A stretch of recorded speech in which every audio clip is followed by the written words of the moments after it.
ये वही छत्रपति शिवाजी महाराज मैदान है जहां से हिंदू हृदय सम्राट बाला साहब ठाकरे जी गर्जना किया करते थे।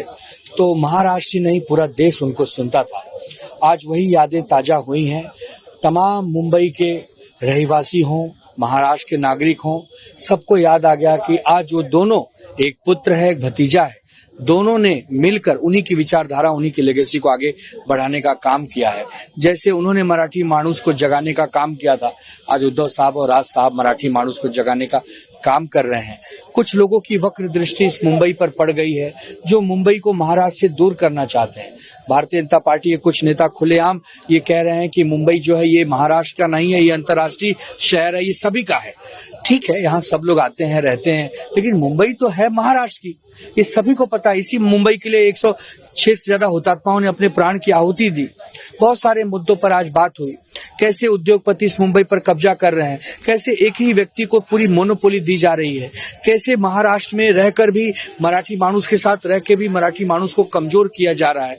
ये सारी चीजें जो देखने को मिली हैं, इन सब विषय पे आज दोनों ही भाइयों ने गर्जना की है। आदित्य ठाकरे जी साहब ने भाषण किया है और हमें पूरा विश्वास है कि आने वाले 15 तारीख को जो मुंबई महानगर पालिका के साथ साथ 28 महानगर पालिकाओं के चुनाव होंगे, उसमें दारुण पराभव होगा भाजपा का और महायुति का, और उसमें एक बहुत बड़ी विजय होगी। एक बार हम फिर विजय रैली के थ्रू बात करेंगे, लेकिन आज जो इस रैली से एक ही प्रतिशत लोगों के विषय में चर्चा का विषय है कि मुंबई मतलब शिवसेना, शिवसेना मतलब मुंबई, और मुंबई और ठाकरे ये जो एक दूसरे के पूरक हैं, एक दूसरे के पारिवारिक सदस्य हैं, उस सारी बातें आज यहाँ पर हुई हैं। हजारों की संख्या में यहाँ पर शिव सैनिक और मन सैनिक जो महाराष्ट्र नवनिर्माण सेना शरद पवार साहब के कार्यकर्ता आए, आम जनता भी आई।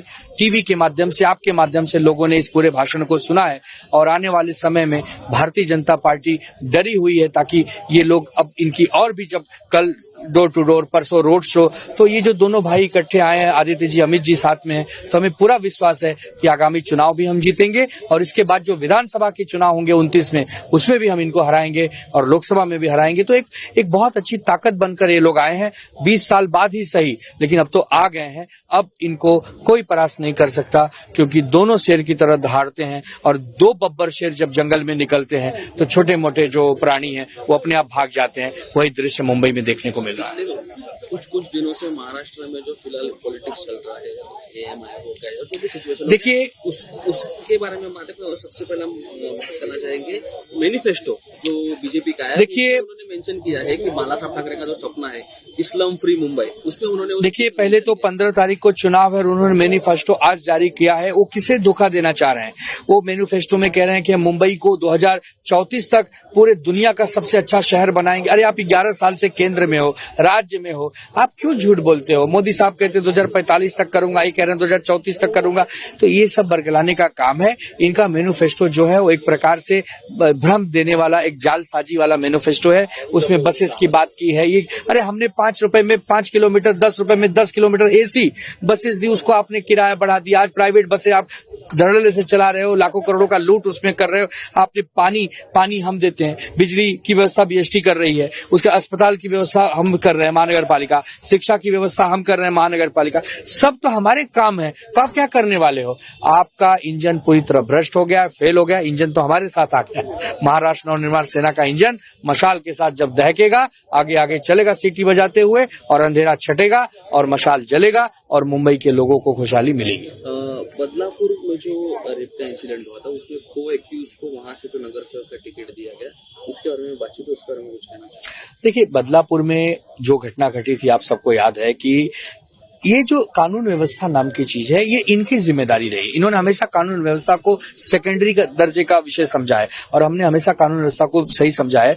किसी भी अनैतिक व्यक्ति को कुछ भी मुख्य धारा में बिल्कुल आने की कोई वो नहीं है।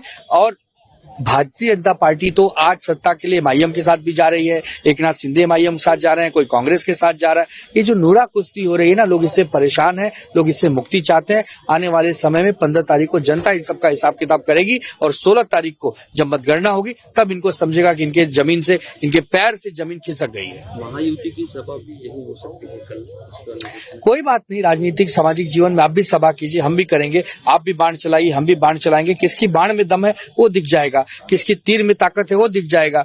आपके पास बोलने के लिए कुछ इतिहास नहीं है, हमारे पास तो आदरणीय बाला साहब ठाकरे जी के समय का इतिहास है। मुंबई में 30 साल से लगातार हम चुन के आ रहे हैं, हमारी सत्ता, हमने लोगों की सेवा की, तभी तो लोग हमें मतदान करते हैं। वरना क्या आज सोशल मीडिया के जमाने पे आप किसी को गुमराह नहीं कर सकते। अपना अच्छा बुरा सबको पता है, लोग समझ के जागरूक होकर 15 तारीख को घरों से निकलकर भारी मात्रा में मतदान करेंगे और हमें विश्वास है विकास के लिए करेंगे, मराठी मानुस के लिए करेंगे। आखिरी सवाल सर, एक लोगों को इतना डर है कि हम ठाकरे जी को या मशाल को हम वोट दे देंगे, मात्र ईवीएम में जो हम वोट डाल रहे वो ठाकरे तक पहुंचेंगे कि नहीं? अब देखिए, अब इस पर तो इस चुनाव में कोई बहुत ज्यादा बातचीत नहीं हुई है। हमने तो केंद्र के राज्यों के चुनाव के लिए बहुत बात की थी। यही आडवाणी साहब, यही जेविलर नरसिम्हा पहले राज्यसभा थे, यही लोग आए थे मुंबई में आदरणीय बाला साहब ठाकरे को बताने की देखिए ईवीएम में छेड़छाड़ होती है। तो अब क्या होता है क्या नहीं होता पता नहीं। हम तो प्रामाणिकता से चुनाव लड़ रहे हैं, ईमानदारी से लड़ रहे हैं। अब मशीन सेट है या नहीं सेट है तो सब जनता के ऊपर है, जनता के जन आंदोलन पे सब निर्भर है।